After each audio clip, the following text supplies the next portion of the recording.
Delhi police के इस खौफनाक हत्याकांड के कारनामे जिसने दिल्ली पुलिस के कई अफसरों को भी चौंका दिया, क्योंकि 2021 में दिल्ली पुलिस की एक महिला कांस्टेबल के लापता होने की कहानी से जब पर्दा उठा तो पुलिस के आला अफसर भी दंग रह गए।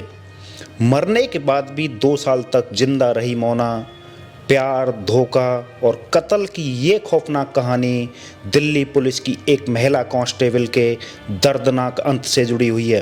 कातिल खुद दिल्ली पुलिस का हेड कांस्टेबल निकला। कत्ल के बाद बनाई ऐसी कहानी की जांच करने वाली पुलिस खुद उसमें ही उलझ गई। आखिर क्यों एक पुलिस वाले ने महिला पुलिस का कत्ल किया?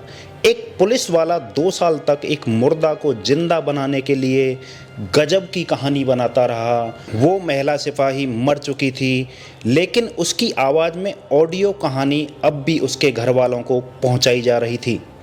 वो मर चुकी थी, लेकिन फिर भी उसे कोरोना की वैक्सीन भी लगाई गई। वो मर चुकी थी, लेकिन पहाड़ों की वादियों में घूमती मिलती थी और होटल में रुकती थी। आखिर ये सब कैसे होता था? इसके पीछे आखिर कौन सी रियल कहानी बनाई जाती थी? पूरी कहानी जानेंगे तो बड़ी से बड़ी फिल्मी मर्डर मिस्ट्री की कहानी भी इसके सामने फेल नजर आएंगी।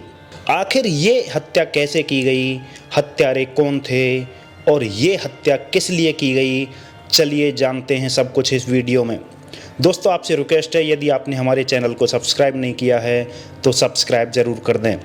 तो चलिए अपना वीडियो शुरू करते हैं। दिल्ली पुलिस की एक लेडी कांस्टेबल के मर्डर का राज दिल्ली पुलिस के ही एक हेड कांस्टेबल ने पूरी 2 साल तक अपने पुलिसिया दिमाग के सहारे पूरी दुनिया से छुपाए रखा। इस कत्ल को छुपाने के लिए उसने वो सब कुछ किया जो किसी कत्ल को उजागर करने के लिए पुलिस करती है। ये पुलिसिया दिमाग ही था जिसने इस एक कत्ल पर पूरे 2 सालों तक पर्दा डाले रखा। इन 2 सालों में एक पुलिस वाले ने मुर्दा लेडी कांस्टेबल को जिंदा साबित करने के लिए हर मुमकिन कोशिश की। 2 साल तक अपनी कोशिश में एक तरह से वो कामयाब भी रहा, लेकिन अब 2 साल बाद दिल्ली के बुराड़ी इलाके से जिस नाले से ये कहानी शुरू हुई थी उसी नाले पर आकर ख़त्म हुई है। ये मामला 2021 का है। दिल्ली पुलिस में हेड कांस्टेबल सुरेंद्र राणा, जिसकी उम्र 42 वर्ष है, साल 2012 में दिल्ली पुलिस में बतौर पीसीआर वैन चालक के रूप में शामिल हुआ था।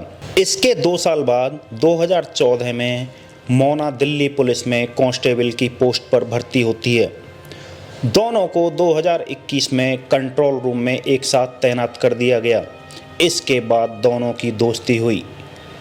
मोना इस पुलिस कांस्टेबल को डैडा कहकर बुलाती थी और वो उसे बेटा कहता था। साथ ही वह मोना पर बुरी नज़र भी रखता था। इसी दौरान सुरेंद्र मोना से एक तरफा प्यार करने लगता है और उसके साथ संबंध बनाने के बारे में सोचने लगता है। इस बीच मोना का यूपी पुलिस में उपनिरीक्षक पद पर चयन हो जाता है। इसके बाद पीड़िता दिल्ली पुलिस से इस्तीफा दे देती है, लेकिन उसने यूपी पुलिस ज्वाइन करने की बजाय यूपीएससी की तैयारी करने का फैसला किया। इसी तैयारी के लिए वह अब मुखर्जी नगर में एक पीजी में रहने लगी। तैयारी की वजह से अब सुरेंद्र और मोना में कम ही मुलाकात हुआ करती थी। मोना अपना सारा ध्यान पढ़ाई में लगा रही थी। पुलिस के मुताबिक मोना के नौकरी छोड़ने के बाद सुरेंद्र उस पर नज़र रखता था। मोना की तैयारियों को देखते हुए उसे लगने लगा था कि वो पक्का आईपीएस अफसर बन जाएगी। सुरेंद्र शादीशुदा होने के बावजूद मोना पर शादी का दबाव बना रहा था। जब मोना को पता चला तो उसने इसका विरोध किया।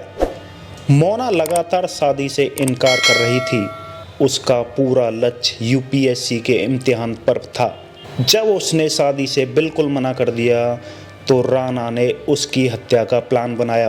पुलिस ने बताया 8 सितंबर 2021 को दोनों के बीच में तीखी बहस हुई, जिसके बाद सुरेंद्र महिला को बुराड़ी पुस्ता ले गया। बुराड़ी में पुस्ते के करीब एक सुनसान जगह पर गाड़ी रोककर उसने गुस्से में मोना का गला दबा दिया। कार में ही मोना की मौत हो गई थी। फिर उसे पुस्ता के पास एक नाले में डुबो दिया। सबको छुपाने के लिए उस पर भारी भरकम पत्थर डाल दिए। इधर वारदात के कई दिनों बाद तक जब घर वालों की मोना से बात नहीं हुई तो उन्होंने मोना को ढूंढना शुरू किया। चूँकि हेड कांस्टेबल सुरेंद्र कई बार मोना के घर जा चुका था, इसलिए उसके घर वाले उसे जानते थे। ऊपर से वो पुलिस वाला भी था, तो मोना के घर वालों ने सुरेंद्र से ही मोना को ढूंढने की गुजारिश की। इसके बाद खुद सुरेंद्र मोना के घर वालों के साथ मुखर्जी नगर थाने गया। वहाँ उसने मोना की गुमशुदगी की रिपोर्ट लिखाई। इतना ही नहीं, घर वालों को यकीन दिलाने के लिए वो दिल्ली पुलिस के आला अफसरों के पास भी मोना के घर वालों को लेकर गया। कुछ दिन बाद सुरेंद्र ने मोना के परिवार को फ़ोन करके बताया कि वह किसी अरविंद के साथ गायब हो गई है, जिसके बाद उसने परिवार के साथ मोना को ढूंढने का नाटक किया। सुरेंद्र एक लड़की को मोना बनाकर कोरोना वायरस का टीका लगवाने ले गया ताकि मोना के परिवार को लगे कि वह जिंदा है। सुरेंद्र मोना के बैंक अकाउंट से ट्रांजैक्शन भी करता था, हेलमेट लगाकर एटीएम से पैसे निकालने जाता था और उसके सिम कार्ड का इस्तेमाल भी वो लगातार कर रहा था। कभी कभी वो परिवार को बताता था कि उसे जानकारी है कि मोना कहाँ है और वह मोना की झूठी तलाश करने के लिए परिवार के साथ 5 राज्यों के कई शहरों में गया। सुरेंद्र ने बाद में इस प्लान में अपने साले रोविन को भी शामिल कर लिया। उसने अरविंद बनकर मोना के परिवार वालों से बात की। एक कॉल के दौरान अरविंद बनकर रोविन ने मोना के परिवार को बताया कि हम दोनों गुड़गांव में हैं और उन्होंने शादी कर ली है। सुरेंद्र के पास मोना के कई रिकॉर्ड किए गए ऑडियो पहले से मौजूद थे, जिन्हें वह एडिट करता था और उसके परिवार को भेज देता था। रोविन ने फ़ोन पर मोना के परिवार को बताया कि मेरा परिवार हमारी जान के पीछे पड़ा हुआ है। हम पंजाब जा रहे हैं और रोहतक पहुंच गए हैं।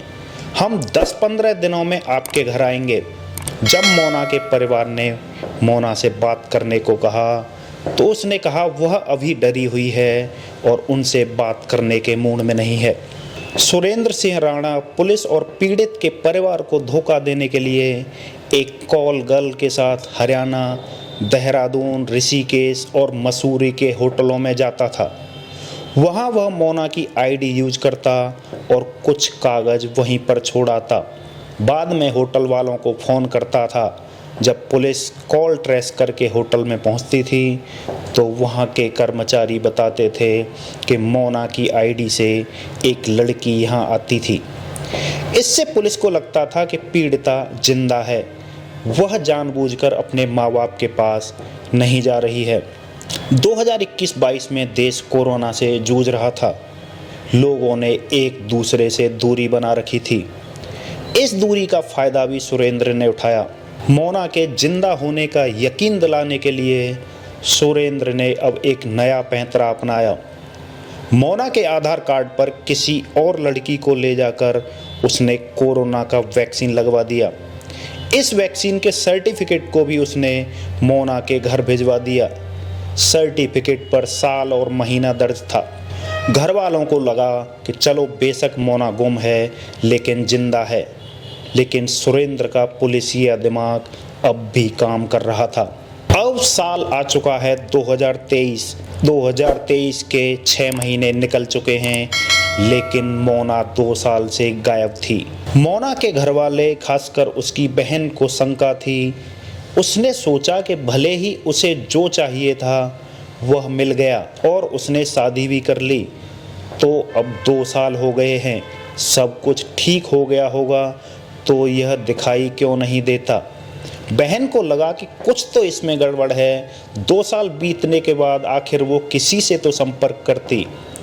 और इसके बाद मोना के परिवार ने दिल्ली पुलिस से मिलने का फैसला किया। पूरी कहानी सुनने के बाद पुलिस अधिकारी ने मोना को ढूंढने का जिम्मा क्राइम ब्रांच को सौंप दिया। क्राइम ब्रांच ने रिवर्स में जांच शुरू की। मोना के परिवार को जिन नंबरों से कॉल आते थे उनकी डिटेल्स निकाली गई। क्राइम ब्रांच ने जब कथित अरविंद के मोबाइल नंबर के बारे में जानकारी निकाली तो पाया कि वह नंबर किसी राजपाल नाम के शख्स का है। इसके बाद पुलिस राजपाल तक पहुंच गई। जब राज्यपाल से सिम के बारे में पूछा गया तो उसने रॉबिन का नाम लिया। फिर क्राइम ब्रांच की टीम ने राणा के साले रॉबिन को अरेस्ट कर कड़ाई से पूछताछ की तो उसने अपने जीजा राणा का नाम लिया।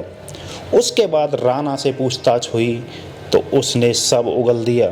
फिर पुलिस को उस जगह पर ले जाया गया जहां मोना की लाश फेंकी गई थी। पुलिस वाले अपने साथ कुछ सफाई कर्मचारी भी लेकर गए थे। अब नाले में तलाश शुरू होती है। थोड़ी ही देर की मशक्कत के बाद अचानक नाले की गहराई से एक वजनी पत्थर के नीचे दबा एक कंकाल बाहर निकलता है। कंकाल ठीक उसी जगह से बाहर निकलता है जिस जगह पर सुरेंद्र ने इशारा किया था। कंकाल को अस्पताल भेजा जाता है। इसके बाद मोना के घर वालों से डीएनए सैंपल लिए जाते हैं। अब नाले से बरामद कंकाल और मोना के घर वालों के डीएनए सैंपल की जांच होती है और ये जांच साफ कर देती है कि नाले से बरामद कंकाल मोना का ही है।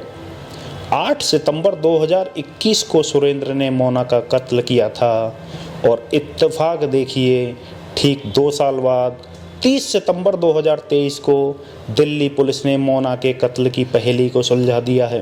दोस्तों, ऐसी ही क्राइम स्टोरी सुनने के लिए हमारे चैनल को सब्सक्राइब कर दीजिए। मिलते हैं ऐसी ही किसी और क्राइम स्टोरी के साथ। तब तक के लिए नमस्कार, बाय बाय।